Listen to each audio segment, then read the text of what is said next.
Hello बच्चों, how are you. ये है क्लास 8 संस्कृत व्याकरण वैभवम का पाठ 9 प्रत्याह। हमने लास्ट वीडियो में प्रत्यय और उसके प्रकार का एक्सप्लेनेशन पढ़ा था, तो आप वो नीचे दिए लिंक पर वीडियो में जाकर देख सकते हैं। आज हम इस वीडियो में इसका अभ्यास कार्य करेंगे, तो चलिए स्टार्ट करते हैं अभ्यास कार्य। बच्चों, पहले इसके कुछ मौखिक प्रश्न करेंगे। अब देखिए, ये फर्स्ट क्वेश्चन है, कृत प्रत्याह केषु युज्यन्ते। इसका मीनिंग है कृत प्रत्यय किसमें प्रयोग होते हैं। तो ये सभी हमने क्वेश्चंस के आंसर आपको, अगर नीचे एक्सप्लेनेशन वीडियो देखेंगे तो वहां सभी के आंसर आपको मिलेंगे। देखिए, ये पढ़ा था कि ये धातुओं से संज्ञा, सर्वनाम, विशेषण और अव्यय बनाने के लिए प्रयोग होते हैं। तो इसका आंसर है यही, धातुओं से संज्ञा, सर्वनाम और विशेषण और अव्यय बनाने के लिए। नेक्स्ट सेकंड क्वेश्चन है, भूतकालिकौ प्रत्ययौ कौ। इसका अर्थ है भूतकाल प्रत्यय कौन से हैं। तो वो कौन से हैं, कत और कत्वतु। ये भी हमने वहीं पर लर्न किया था। नेक्स्ट थर्ड क्वेश्चन है, योगार्थे कः प्रत्यय प्रयुज्यते। इसका अर्थ है कि योग्य के अर्थ में कौन सा प्रत्यय प्रयोग होता है। तो वहां पढ़ा था कौन सा होता है, अनियर प्रत्यय। पूर्वकालिकेषु धातुषु। इसका अर्थ है पहले की जाने वाली धातुओं के साथ कार्यम कृत्वा, कार्य करके, इति अर्थे, इस अर्थ में कौन सा, कह कौन सा, प्रत्यय प्रयुज्यते, प्रत्यय प्रयोग होता है। तो ये कौन सा प्रत्यय प्रयोग होता है, कत्वा प्रत्यय। आई होप इट इज क्लियर। चलिए स्टार्ट करते हैं इसका लेखन कार्य। लेखनम का फर्स्ट क्वेश्चन है, रंजित पदस्य शुद्धम प्रकृति प्रत्यय विभागम चुनुत। इसका अर्थ है रंगीन पदों का सही प्रकृति प्रत्यय विभाग चुनिए। ये जो क्वेश्चन में रंगीन पद दिए हुए हैं, जैसे ये स्मृत्वा है, तो इसका हमें प्रकृति प्रत्यय विभाग चुनना है। इसका प्रत्यय क्या लगा है स्मृत्वा में। अब देखिए, यहाँ ऑप्शन में देखिए, फर्स्ट में दिया है स्मृ प्लस कत्वा, सेकंड में स्मृ प्लस त्वा, थर्ड में स्मृ प्लस कत्वा। अब ये देखिए, हमने सभी पद बनाने सीखे थे लास्ट वीडियो में, एक्सप्लेनेशन वीडियो में। आप वहां पर सीख सकते हैं जाकर। देखिए, अगर हम स्मृ धातु में कत्वा प्रत्यय ऐड करें तो वो क्या हो जाता है, स्मृत्वा। यहाँ पर आधे का लोप हो जाएगा, तो स्मृ प्लस कत्वा स्मृत्वा। तो देखिए, यहाँ स्मृत्वा में हमारा कौन सा ऑप्शन सही बैठेगा, फर्स्ट। तो फर्स्ट वाला इसका आंसर होगा। नेक्स्ट ख पार्ट देखते हैं, अस्माभि दर्शनीयम स्थलम द्रष्टव्यम। अब देखिए, द्रष्टव्यम में कौन सा, इन तीनों ऑप्शन में से कौन सा ऑप्शन सही है। अब देखिए, ये है दृश प्लस अनियर, दर्श प्लस तव्यत और दृश प्लस तव्यत। देखिए, यहाँ पर धातु कौन सी होगी द्रष्टव्य में, दृश। तो यहीं से क्लियर हो रहा है। और यहाँ पर देखिए, हम जब तव्यत प्रत्यय का प्रयोग करते हैं तो त यहाँ पे लोप हो जाता है लास्ट वाला, और तव्य बचता है।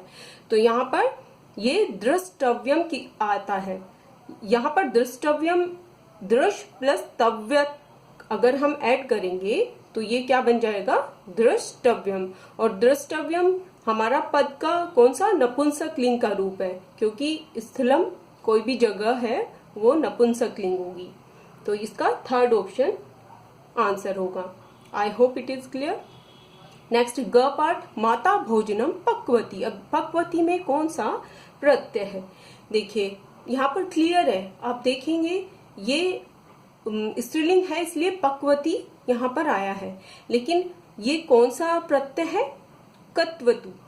अगर हम कत्वतु प्रत्यय को ऐड करें, पच धातु यहाँ पे पच है, तो पच प्लस कत्वतु हो जाता है पक्वती। पक्वती तो माता के लिए लगा है, तो पक्वत यहाँ पर इसमें ऐड होके कत्वतु।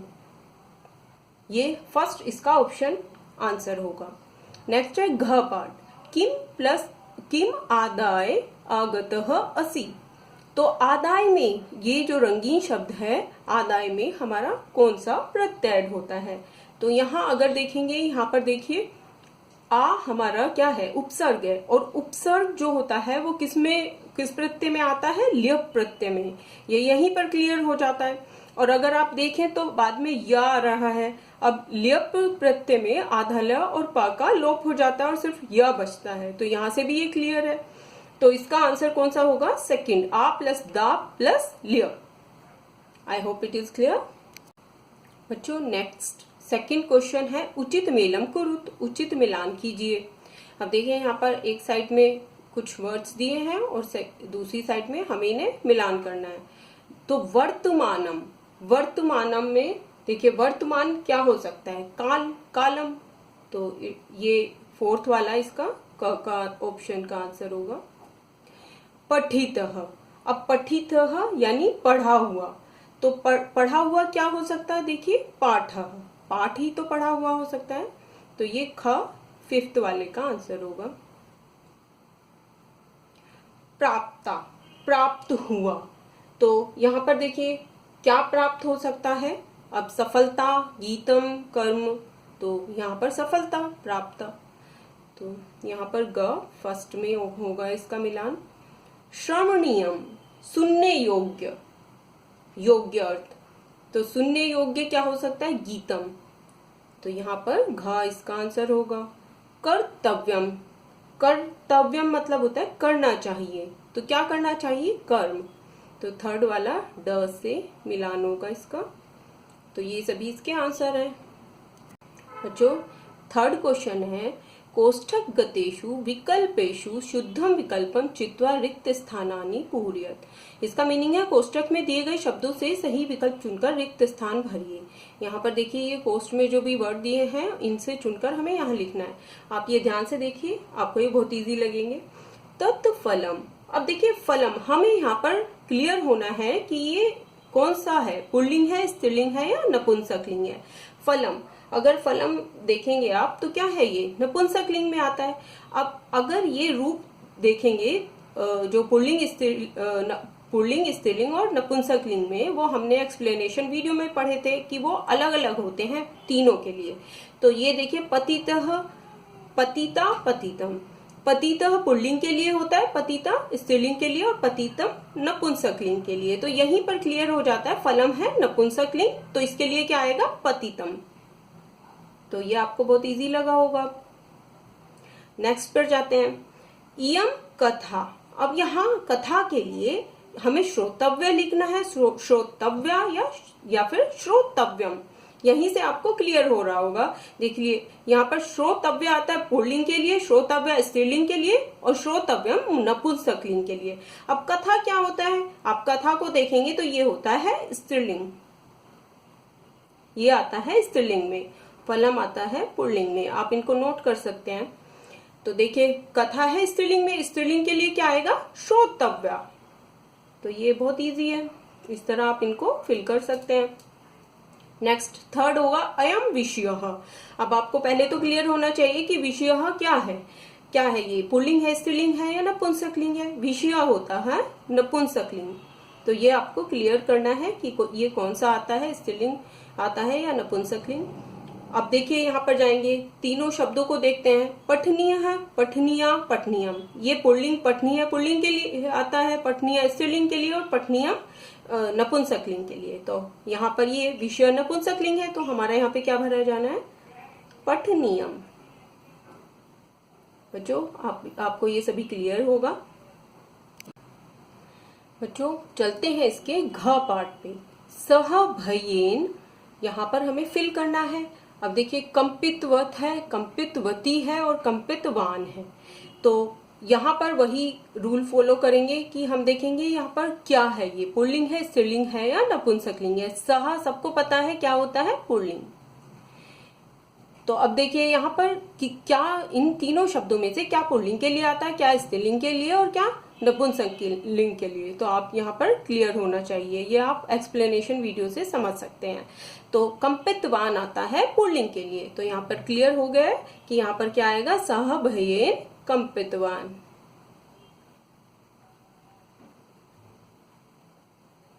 नेक्स्ट बालिका पाठम डैश, तो यहाँ पर देखिए बालिका, अब बालिका क्या होता है? स्त्रीलिंग। सबको क्लियर है? तो अब स्त्रीलिंग के लिए क्या आएगा यहाँ पर तीनों वर्ड्स में से? देखिए पठितवान आता है पुल्लिंग के लिए, पठितवती आता है स्त्रीलिंग के लिए। तो यहाँ पर आएगा पठितवती। It is clear now? Next fourth question है, अधोलिखित वाक्यानाम समक्षम शुद्धम अशुद्धम व लिखत। इसका मीनिंग है निम्नलिखित वाक्यों के सामने शुद्धम अथवा अशुद्धम लिखे। कौन सा वाक्य शुद्ध है और कौन सा अशुद्ध है ये लिखना है। तो हम पहले इन्हें समझेंगे। पहला है कत प्रत्ययान्त पदानाम प्रयोगः कृत्रेवाच्य भवति, कि कत प्रत्यय पद के प्रयोग में क्या कृत्यवाच्य होता है। कृत्यवाच्य क्या होता है? Active voice. एक्टिव वॉइस हमने और पैसिव वॉइस पढ़ा था। देखिए बच्चों, एक्टिव वॉइस यूज होता है तुम्हारा कत्वतु प्रत्यय के लिए, और ये कत प्रत्यय के लिए कौन सा वॉइस यूज होता है? पैसिव, यानी कि कर्मवाच्य। तो इसका मतलब ये हमारा अशुद्ध है, ये वाक्य है अशुद्ध। यहाँ पर लिख देंगे अशुद्धम। नेक्स्ट क्वेश्चन है कत्वतु प्रत्ययान्त पदानाम, यानी कत्वतु प्रत्यय पद के प्रयोग में कृत्रिवाच्य भवति। अब ये देखिए इसका ऑपोजिट है। तो यस, कृत्रिवाच्य क्या है? Active voice. तो एक्टिव वॉइस में अभी बताया था कौन सा प्रत्यय प्रयोग होता है? कत्वतु। तो ये क्या है? वाक्य शुद्ध है। तो यहाँ लिख सकते हैं शुद्धम। नेक्स्ट है तव्य प्रत्ययान्त पदानाम रूपाणी त्रिषु लिंगेषु समानानि भवन्ति। तव्य प्रत्यय पद के रूप तीनों लिंगों में, यानी पुल्लिंग, स्त्रीलिंग और नपुंसक लिंग में समानानि समान भवन्ति होते हैं। हमने ये सभी पढ़े हैं। देखिए ये पुल्लिंग, स्त्रीलिंग और नपुंसक लिंग में तीनों रूप समान नहीं चलते। क्या होगा इसमें? तव्यत में कैसे चलते हैं? जैसे पठ के कैसे चलेंगे? पठितव्य, पठितव्या, पठितव्यम। तो तीनों में समान नहीं होते। तो ये वाक्य क्या है हमारा? अशुद्ध। तो यहाँ लिख देंगे अशुद्धम। नेक्स्ट है कत्वा प्रत्यय पूर्वकालिक क्रियासु युज्यति। कत्वा प्रत्यय में पूर्वकालिक क्रियासु, जो पूर्व काल में क्रिया की गई है उसके साथ ही प्रयोग होता है। कत्वा प्रत्यय पूर्वकालिक क्रिया के साथ प्रयोग होता है। हाँ, ये हमने पढ़ा था। देखिए जब जिस वाक्य में जो दो क्रियाएं होती हैं तो कत्वा किसके साथ लगता है? पहले की जाने वाली क्रिया के साथ। आप इसका एग्जाम्पल बुक में देख सकते हैं। तो ये देखिए ये वाक्य क्या हुआ? शुद्ध हुआ। यहाँ लिखेंगे शुद्धम। नेक्स्ट है धातोः पूर्वम उपसर्गः भवति चेत कत्वा प्रत्ययस्य स्थाने ल्यप प्रत्यय भवति। देखिए इसका मतलब है कि धातो पूर्वम, धातु से पूर्व, पहले, उपसर्गः भवति, अगर उपसर्ग होता है तो चेत कत्वा, वहां कत्वा प्रत्यय से स्थाने, कत्वा प्रत्यय के स्थान पर ल्यप प्रत्यय भवति होता है। ये हमने पढ़ा था। अगर धातु से पहले, जैसे दा धातु से पहले आ आया तो हम वो आ प्लस दा प्लस ल्यप, आ दाय, अभी हमने क्वेश्चन भी किया था इसमें। तो वहां पर कौन सा प्रत्यय आता है? ल्यप प्रत्यय। तो ये भी वाक्य है शुद्ध। तो यहाँ लिखेंगे शुद्धम। I hope these all are clear. Next question है उदाहरण अनुसारम लिंगम परिवर्तनम कुरुत, मतलब उदाहरण के अनुसार वाक्यों का लिंग परिवर्तन कीजिए। यहाँ पर हमें लिंग चेंज करना है। अब देखिए ये एक एग्जाम्पल दिया है, बालकः है पठितवान। अब देखिए यहाँ पर बालकः क्या है? पुल्लिंग है, तो इसके साथ पठितवान आया। तो यहाँ पर देखिए बालिका पठितवती, तो यहाँ पर चेंज किया, बालिका क्या हो गया? स्त्रीलिंग, तो इसीलिए इसके साथ पठितवती हो गया है क्रिया। अब देखिए फर्स्ट है इसका रमेशः कार्यम कृतवान। अब हमें इसका ये चेंज करना है, लिंग परिवर्तन करना है। तो रमेशः की जगह यहाँ पर क्या आ गया है? महिमा। तो महिमा कार्यम क्या हो जाएगा? कृतवती। जैसे यहाँ पर ये बालिका क्या है? स्त्रीलिंग है, पठितवती हुआ। तो यहाँ पर देखिए यहाँ पर कृत के साथ कृतवान है, ये जो पद है कृतवान है, तो यहाँ पर पद क्या हो जाएगा? कृतवती। स्त्रीलिंग के लिए आ जाएगा कृतवती। नेक्स्ट ऐसे ही हमें ये सभी भरने हैं। पिता ग्रामम गतवान। अब पिता पुल्लिंग है, इनके लिए है गतवान। तो माता ग्रामम माता के लिए क्या हो जाएगा, जैसे यहाँ पर कृतवती था तो अब गतवती, गतवान है पुल्लिंग के लिए, तो स्त्रीलिंग के लिए होगा गतवती। नेक्स्ट है भ्राता फलम खादितवान। अब देखिए यहाँ पर भ्राता है पुल्लिंग तो इसीलिए खादितवान है, तो भगिनी फलम क्या हो जाएगा, खादितवती। ये आपको क्लियर है।